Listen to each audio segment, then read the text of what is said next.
Hello everyone, this is Axel Paxel back with another tutorial. Recently on my Patreon I got asked a question on how to do highlights for intermediate painters. Thank you so much for making that suggestion, Wouter Stevens. So this video is kind of for you.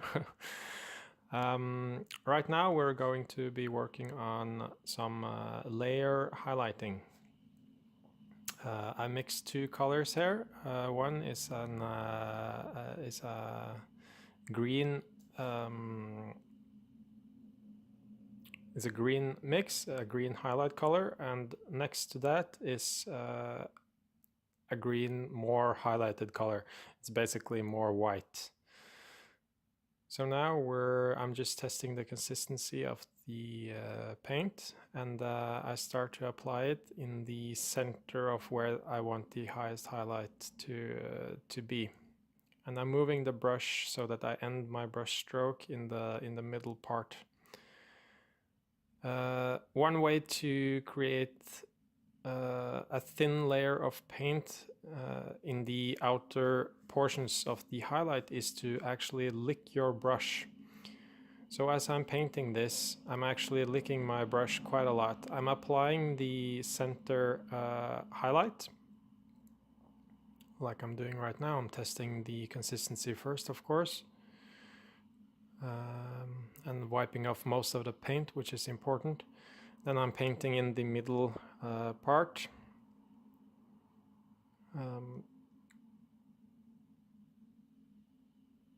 Just like that. And right now you can see that the transition is not very smooth, and I just licked my brush there.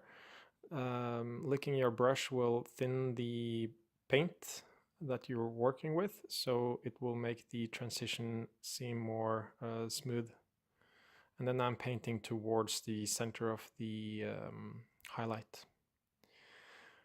The paint mix is a mix of yellow and blue and white, basically. If you have another highlight green color you can use, or any kind of highlight, it's the same principle. You just want a brighter color compared to the base color that's underneath it. Water ratio is about 1 part water, 1 part paint. It's a little thick. If you were to apply this and not lick your brush, it's too thick. You could thin it down more, of course, but yeah, I prefer to use this consistency when working with layer paint. So I'm going to be highlighting the rest of the leg as well, and the video will speed up right about now, just so you can see the effect in a little bit higher speed on the video, just to shorten it a little bit. Same principle. I'm painting towards the center of where I want the highlight to be, and I'm licking my brush in order to soften the transition in the where the highlight begins.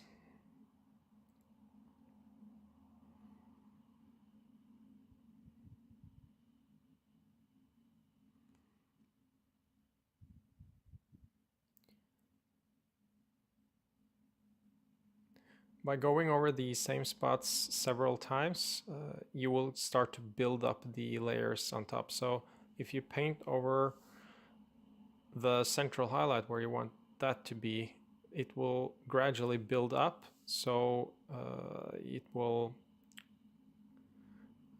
become more appear more bright compared to other parts that you have only hit once or twice with the paint and your spit, basically. If you were to dab your brush in a bottle of or in a glass of water, you would get too much water into the brush, and you would not get that smooth effect. You almost want it to be a gradient between the base color and the highlight, because that is the way that it would be highlighted in the real world. The highest points, of course, hitting more light. And on the model, it looks much more interesting compared to the other parts that are not highlighted. It just gives it more interest and depth.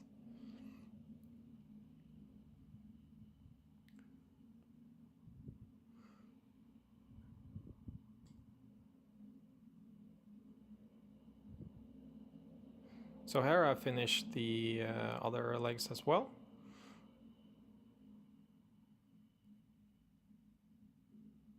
And I decided to mix an even wider highlight color so that it will appear more white in the center of the highlight. No matter what color you're actually doing this with, you can always apply more white to that color and use that to create a brighter highlight.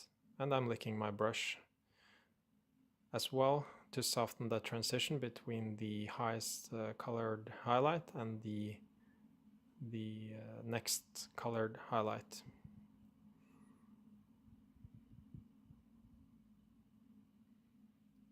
So that's it for layer highlighting. Now we're going to be doing some dry brush highlights. You can see the brush that I'm using. It's not a normal brush. This is actually a makeup brush that I use particularly for highlighting when I dry brush. The thing about this brush is that it has very soft bristles, so when you paint with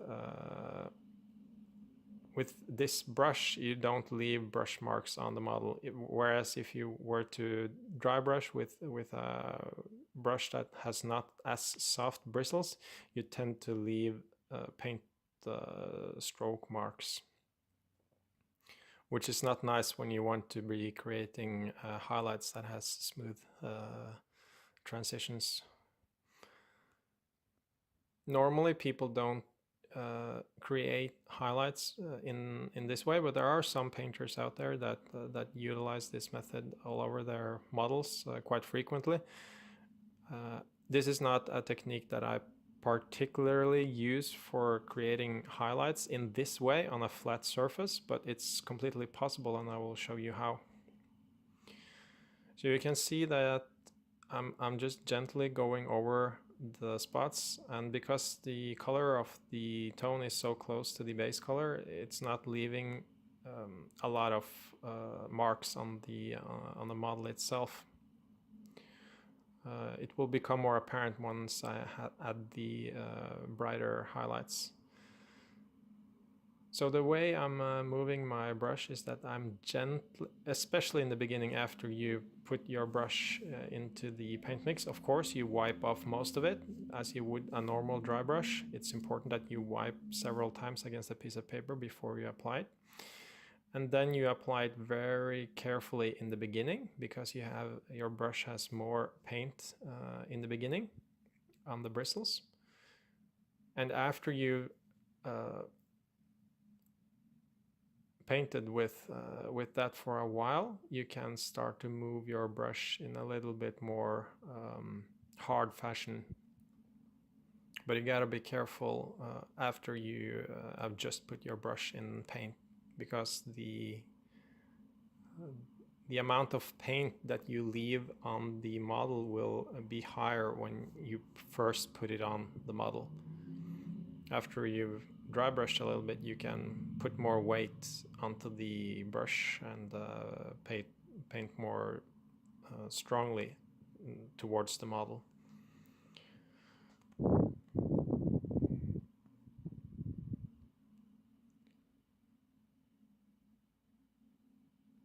Of the three techniques that I'm presenting today, this is probably the technique that I have the least amount of experience in doing, but it's not that hard. You just need a brush that's suited for this purpose, like this one here. You can buy one at a makeup store. Walmart, I'm sure, carries some cheap brands.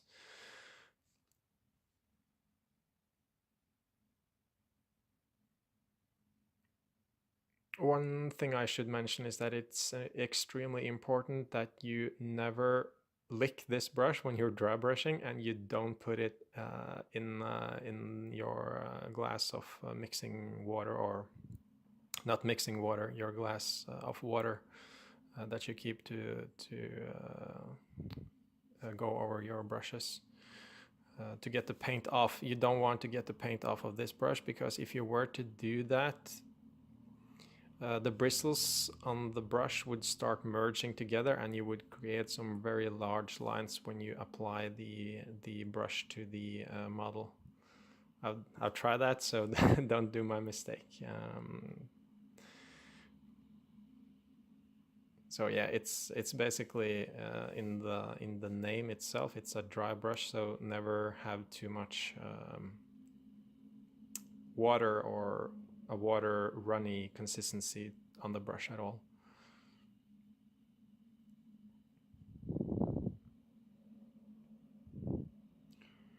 So when I apply the paint to the area that I want to highlight, I usually tend to start to paint in the middle of the highlight, because if I make huge brush stroke marks, it's no problem, because that's the center of the highlight. Whereas if I were to start in a place where I don't want much, where I want a soft transition, it would look kind of off, and I would leave too much paint on the area. So I would have to go back and fix that.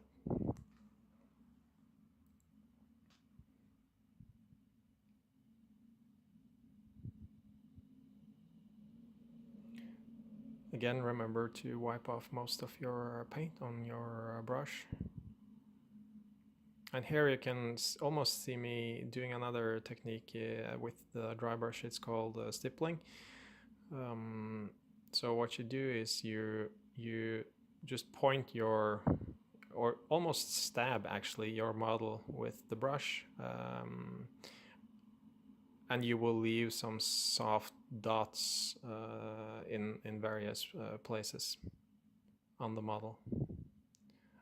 And this will create a kind of like cool, almost like the transition will not be as smooth as if you were to highlight with other techniques, but for certain surfaces such as these, it's a gland that goes from the sunstalker's head.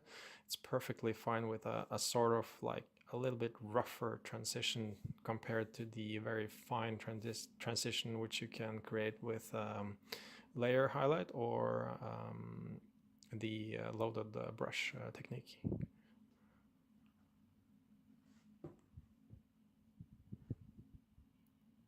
So here you can see me actually, there's so little paint left in the brush, so I can go over the area quite hard. If I were to do that with as soon as I put the brush in paint, it would be disastrous. I would leave paint all over the place, as I'm sure people before me and people after me will do when they dry brush. It's a very different type of painting compared to other techniques, so it takes quite a bit of time to get used to.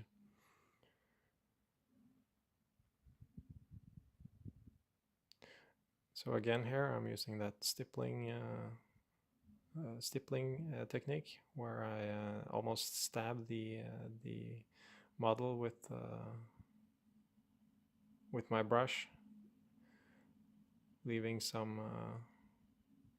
paint off when I do it each time. And after I've done that a while now, I'm going over with a more normal painting technique, where I just move my brush back and forward on the same spot. I should say something about the consistency of the different paints that I'm using. It's not straight out of the bottle. It's mixed with a little bit water.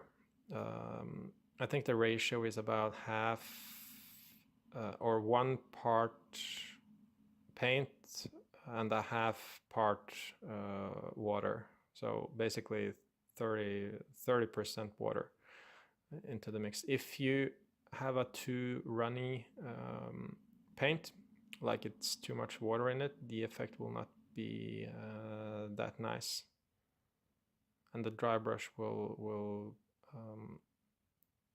it will do something to the paint when you're putting it on, so it would look very weird actually. So don't work with like a glaze when you're doing this. It will not work.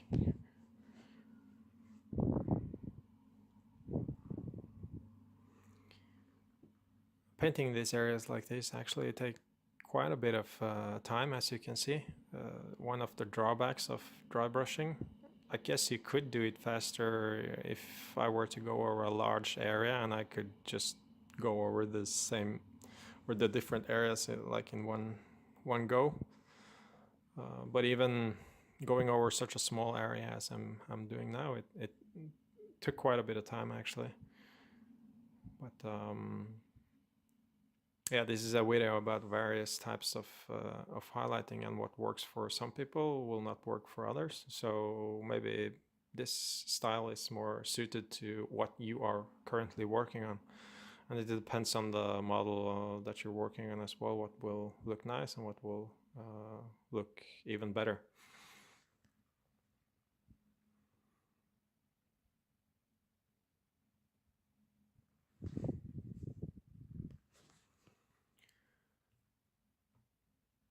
So yeah, I should call out my newest Patreon supporter, Daniel Evans. Thank you so much for subscribing and pledging to my Patreon page. It means a lot to me. It means that I can continue making these videos.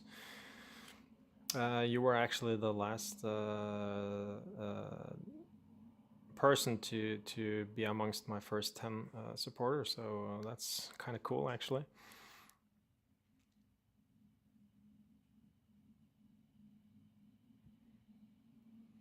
So now I'm applying more paint to the center highlight, where I want that to be.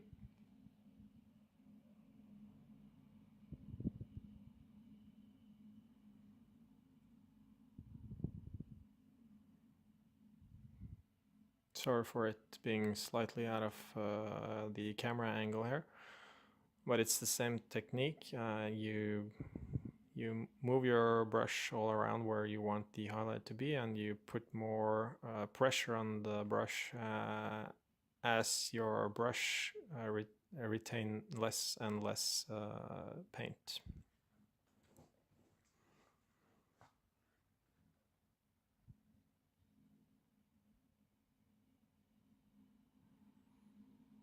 It's starting to shape up, but there are still some brush stroke marks that you can see on the underside of the highlight, and I will correct for that. So now I'm using my mixing brush and mixing an even brighter highlight than I were before. At least that's what I think I'm doing. No, actually, I'm adding some blue to the highlight in the outer recesses, which will give the gland a little bit more interest. So I'm just mixing blue color here. The color in itself is not very important. You can use any color for this. You can even use color straight out of the bottle. Just mix in a little bit of water. And even if you're going to a complete new color that I'm doing right now, I'm not putting the brush in water because it will take so long to dry, and it will just completely mess up the brush for a long time before you're able to do a dry brush again.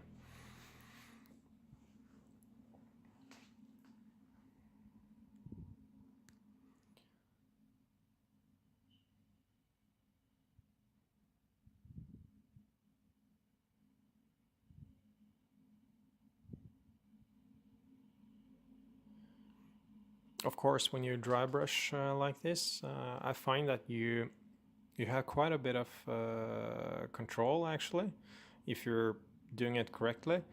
And you can add all sorts of colors to the highlight, which is kind of cool and a limitation to the next technique, which I will also show, the loaded brush. But of course, this takes a lot longer. You have to mix your colors. You have to put it on the model in a dry brush fashion, which takes time because there's so little paint on the brush itself. But yeah, it can create some interesting effects, I find.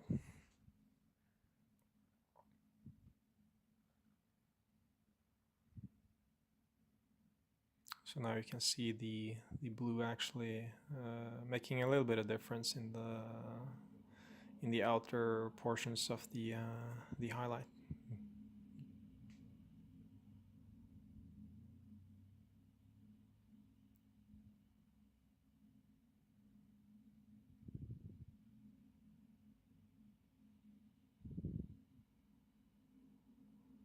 I still have to tie it a little bit together.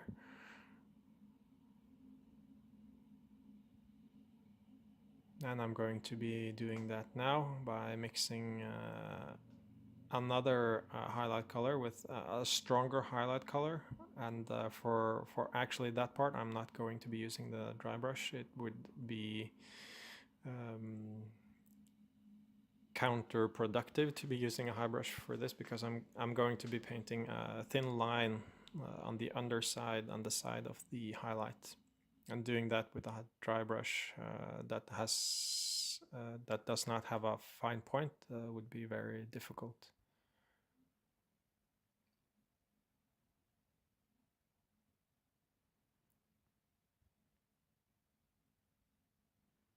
So that's what I'm getting ready to do now. I'm mixing in the color, and each time you mix a color, you of course try to get most of the paint off your mixing brush, or else you will actually create a mix that has the color on the mixing brush from before.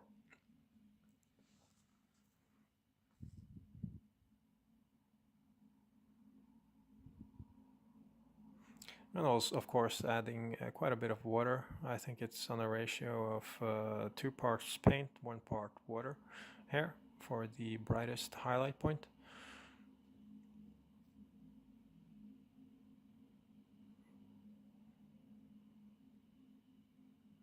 Now I'm testing the consistency.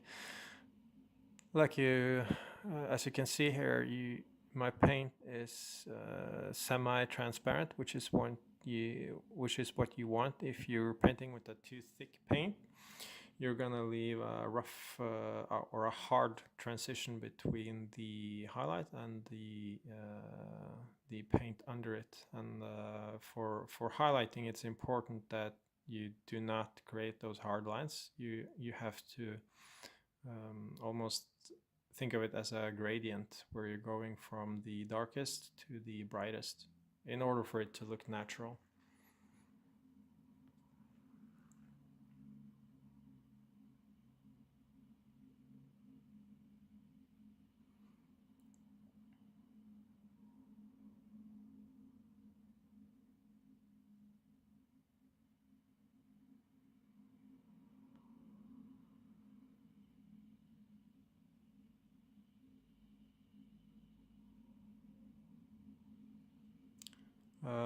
The normal brushes I'm using are Winsor and Newton Series 7 with a rounded tip. For those of you interested in the brushes that I'm using, and the dry brush, of course, was a makeup brush for. I think it's for use. I think it's actually an eyeshadow brush. And because you're going to be using it on your eyes, it has very soft bristles, and that's perfect for a dry brush. Be sure to when you're finished painting, really use hot water and have your dry brush in that hot water under the sink for a duration of time. Actually, that will clean the brush properly. If you were to leave the brush with a lot of paint on it, or it would destroy the bristles. So try to take a little bit care of your dry brush, or all your brushes actually, except from your for your mixing brush. You don't care about that.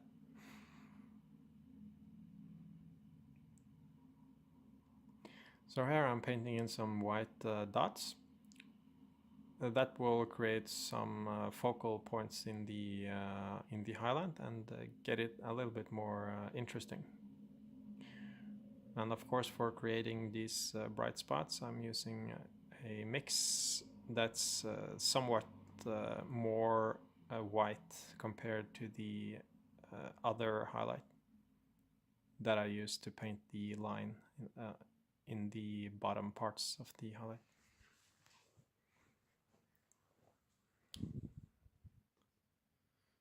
So it's actually shaping up quite nice here.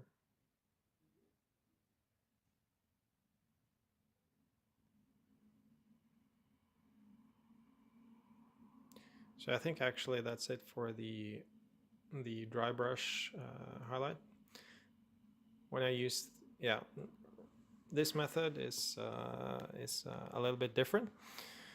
It's called the loaded brush technique. I think it was popularized by Ben Comets,